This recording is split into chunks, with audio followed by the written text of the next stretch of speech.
Salut tout le monde, dans cette vidéo je vais analyser l'action Google, et donc en fin de vidéo je vous dirai si l'action m'intéresse et à quel prix je compte l'acheter. Donc c'est parti, on va chercher Google. Donc on va regarder d'abord rapidement comment ils gagnent de l'argent. Donc on a 89% dans la catégorie Google, etc. Ensuite 11% de Google Cloud et 1% de autres. Donc dans cette partie qui représente 89%, il y a surtout la publicité. Donc tout ce qui est Google AdSense, enfin globalement toutes les publicités, YouTube y compris, ça représente la quasi-totalité, enfin en tout cas une très très grosse majorité de leurs revenus et de leur cash flow. Et puis Google Cloud, jusqu'au dernier trimestre, ça perdait de l'argent, mais là depuis le trimestre qui vient de se terminer, c'est un segment qui est rentable pour eux. Par contre, c'est un segment qui a une croissance. Enfin, ils sont troisième sur ce marché. Donc il y a AWS de Amazon en premier, il y a Azure de Microsoft en deuxième, et eux ils sont troisième. Et pourtant, ils ont une croissance sur Google Cloud qui est plus faible que, que Amazon et Microsoft. Donc ça, c'est pas idéal et je pense que ça fait partie de ce qui donne un peu un sentiment général assez négatif sur Google en ce moment. On en reparlera plus tard dans la vidéo. Mais après, je me dis que même si ils ont une croissance qui est plus faible que Microsoft Azure et AWS, dans l'absolu, c'est quand même pas mal comme situation d'être troisième d'un triopole et la croissance est quand même pas mal dans l'absolu, même si elle est inférieure aux concurrents. Donc voilà, globalement, Google, c'est avant tout un business de pub, principalement sur Google et aussi sur YouTube.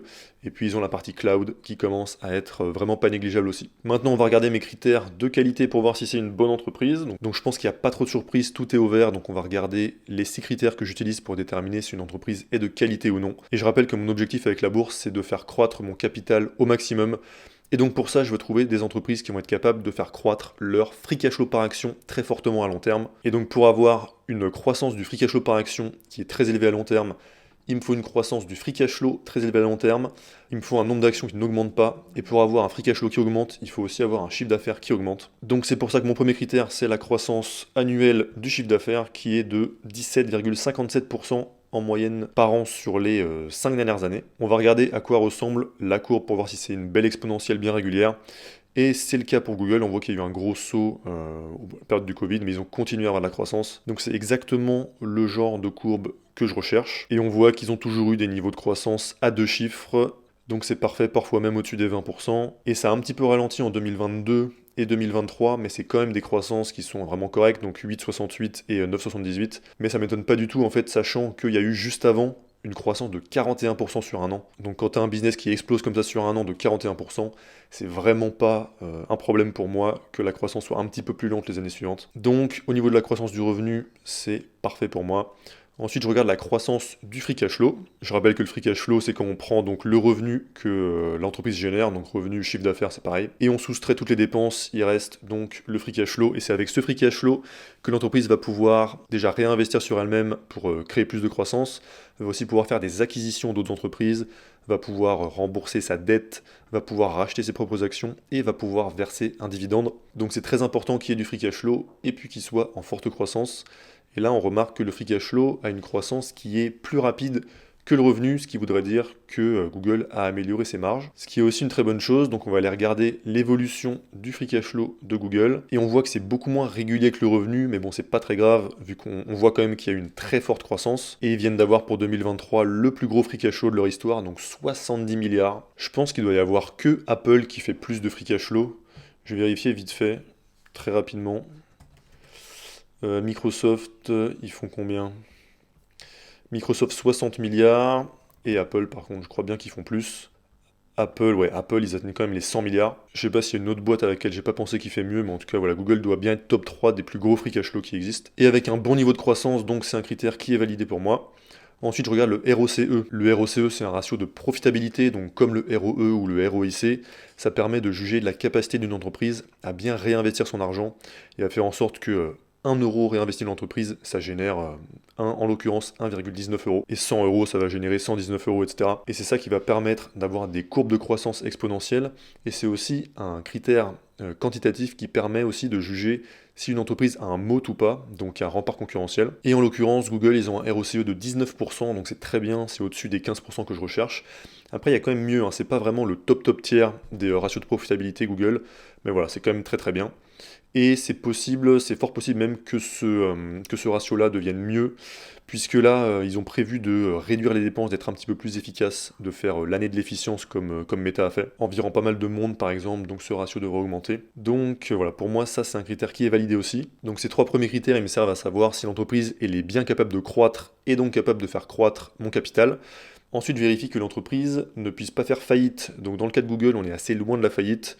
On voit qu'ils peuvent rembourser leurs dettes quasiment instantanément, en fait, en claquant des doigts. Pour ça, je regarde la dette nette divisée par le free cash flow, donc ça va me donner le nombre d'années qu'il leur faudrait pour rembourser leurs dettes.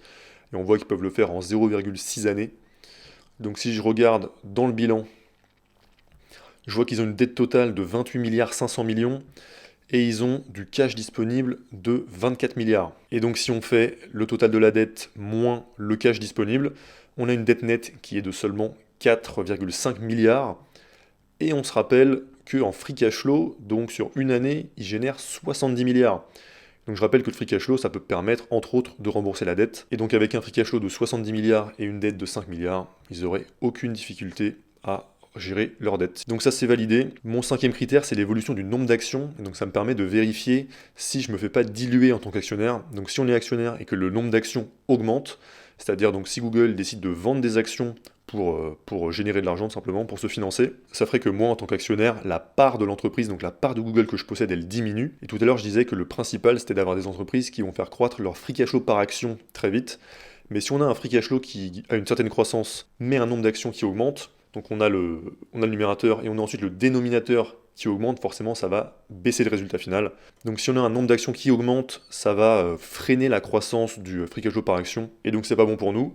Mais en l'occurrence, Google fait des rachats d'actions. Donc sur les 5 dernières années, ils ont racheté 9,6% de leurs actions. C'est quelque chose qu'on peut aller vérifier dans le compte de résultats tout en bas. Et on voit que depuis 2017, ils font des rachats d'actions régulièrement et ils ont un petit peu boosté le rythme depuis 2021. Et il me semble aussi que Google, ils rémunèrent beaucoup leurs employés en actions, plus que les autres GAFAM par exemple. Donc là, on voit dans les flux de trésorerie, les rémunérations en actions. En 2023, ils ont mis 22 milliards 500 millions pour payer les employés sur un free cash flow de 70 milliards. Donc ça fait quand même à peu près 30%. Donc on a les rémunérations en actions qui représentent presque un tiers du free cash flow. Donc ça c'est beaucoup, et je pense que ça fait aussi partie de l'opinion un petit peu négative qu'il y a sur Google en ce moment. Donc on entend beaucoup qu'ils donnent beaucoup trop d'actions à leurs employés, même aussi qu'ils ont trop d'employés. Voilà, la gestion est pas super, mais d'un autre côté, le management a dit avoir conscience du problème et que là ils vont travailler à le régler. Et en même temps, malgré autant de rémunération en actions, ils arrivent quand même à faire suffisamment de rachats d'actions pour compenser et pour avoir au final un nombre d'actions qui diminue. Donc c'est quand même pas mal, même si on préférait qu'ils fassent un petit peu baisser ces rémunérations en actions. Et mon dernier critère, c'est la marge du free cash flow. Donc je veux investir dans des entreprises qui ont des marges qui sont confortables. Et Google, ils ont une marge du free cash flow de 22,5% en moyenne, ce qui est très très bien. On peut aller regarder si c'est en augmentation ou pas. Alors c'est plutôt en baisse. Enfin c'est en baisse si on regarde depuis 2009, mais ça remonte quand même un petit peu loin. Après, si on regarde depuis 2018, c'est plutôt en hausse. Donc pour avoir une meilleure idée de l'évolution des marges, là, il faudrait que j'aille regarder sur leurs différents segments, lesquels ont plus de croissance que les autres et lesquels ont plus de marge que les autres pour essayer d'estimer la direction que vont avoir les marges de Google à l'avenir. J'imagine que vu que le cloud était avant un business qui perdait de l'argent et que maintenant c'est un business rentable, j'imagine que les marges vont plutôt avoir tendance à augmenter. Mais voilà, ça c'est un sujet à vérifier si je décide que je vais investir dedans. Donc tous mes critères de qualité pour Google sont validés.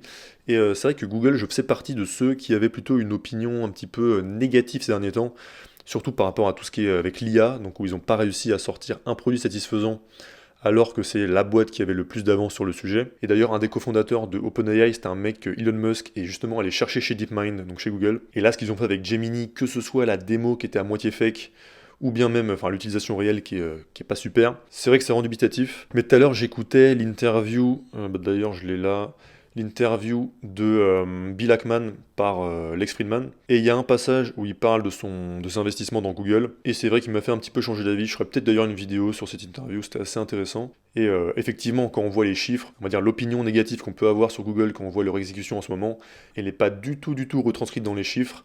Et effectivement, Google, même si pour l'instant, ils n'ont pas réussi à bien exécuter sur le sujet de l'IA, ça reste quand même une des entreprises qui est la mieux placée pour en profiter, rien qu'en intégrant ça à leurs produits déjà existants. Et puis aussi sur la question de est-ce que ChatGPT va prendre des parts de marché sur Google, bah effectivement, dans mon cas, j'utilise moins Google qu'avant, j'utilise toujours, mais il y a pas mal de cas d'utilisation pour lesquels ChatGPT est plus efficace. En tout cas, avec GPT-4, je trouve que les versions d'avant étaient beaucoup moins convaincantes.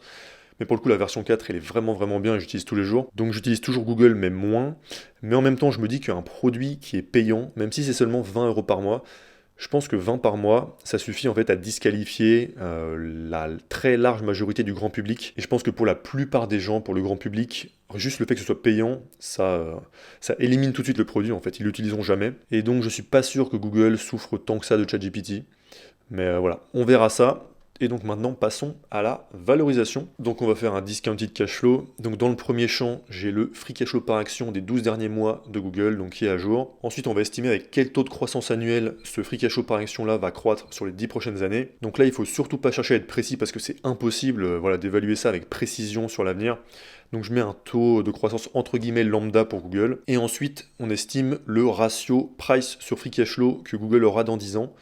Donc pour ça, je me fie à la qualité de l'entreprise et à ce qui est un ratio normal pour Google et pour une boîte de ce type-là. Donc on voit que l'année dernière, ils étaient à un ratio de 25,5, sur les 5 dernières années en moyenne 26, et sur les 10 dernières années en moyenne 28. Donc j'aime bien être toujours un petit peu pessimiste, donc je vais mettre 20. Et juste avant que j'affiche le résultat, le site que j'ai développé, sur lequel j'ai fait toute cette analyse, est maintenant disponible. Je vous en parle juste après, donc ne partez pas juste après avoir vu le prix auquel Google m'intéresse. Donc je rappelle que vu qu'un ETF S&P 500, historiquement, a donné une performance moyenne de 10% par an, moi mon objectif en faisant du stock picking, c'est de faire mieux que le S&P 500, et je vais aussi prendre une marge de sécurité, donc au cas où j'ai fait des erreurs dans mon analyse, ou bien au cas où j'ai pas fait d'erreur, mais au cas où le futur se passe moins bien que ce qu'on pouvait prévoir. Donc je regarde à quel prix il faudrait que j'achète l'action pour faire au moins 13% par an de performance avec mon investissement. Et donc pour faire 13%, il faudrait aujourd'hui que j'achète l'action à 130 $. Donc évidemment dans l'hypothèse où ces estimations-là se réalisent. Donc si l'entreprise fait finalement moins de 10% de croissance, et bah pour faire 13%, il aurait fallu acheter moins cher que ça. Donc d'où l'intérêt d'avoir des estimations qui sont vraiment raisonnables et pas trop optimistes. Et donc aujourd'hui l'action elle est à 136 $, et donc avec ces estimations-là, il faudrait l'acheter à 130. Donc si j'essaye de voir quel est le taux de croissance qui est donc inclus dans le prix, ce serait, ce serait du 10,5% de croissance avec un multiple de 20 dans 10 ans. Donc je dirais que c'est assez raisonnable. Donc en soi, Google, je pense qu'aujourd'hui, surtout que le marché globalement est assez cher à cause de l'IA, mais Google, on peut pas dire qu'ils en aient bénéficié. Donc Google, je pense que ça peut être en ce moment intéressant. Donc je vais quand même faire quelques recherches complémentaires, mais voilà, c'est possible que j'achète du Google très prochainement. Donc comme je vous disais, vous pouvez maintenant accéder à Graham. Donc une fois que vous serez membre, vous aurez accès à tout ce qu'on vient de voir. Et c'est le site que j'ai développé pour faire mes propres analyses et donc qui me fait gagner beaucoup de temps et beaucoup d'énergie. Et en bonus, vous aurez aussi accès à une communauté privée d'investisseurs, donc dans laquelle on pourra échanger nos analyses, échanger nos dernières transactions, demander des avis, etc. Globalement s'entraider à atteindre nos objectifs financiers. Vous avez aussi une garantie 60 jours satisfait ou remboursé, donc dans tous les cas, vous prenez aucun risque. Si jamais ça vous plaît pas, il suffira de m'envoyer un email et je vous rembourse. Et pour terminer, vous avez une réduction de 100 € par an sur l'abonnement jusqu'à dimanche soir minuit. Donc si ça vous intéresse, cliquez sur le tout premier lien que je mets dans la description et puis on se retrouve pour la prochaine vidéo. A plus!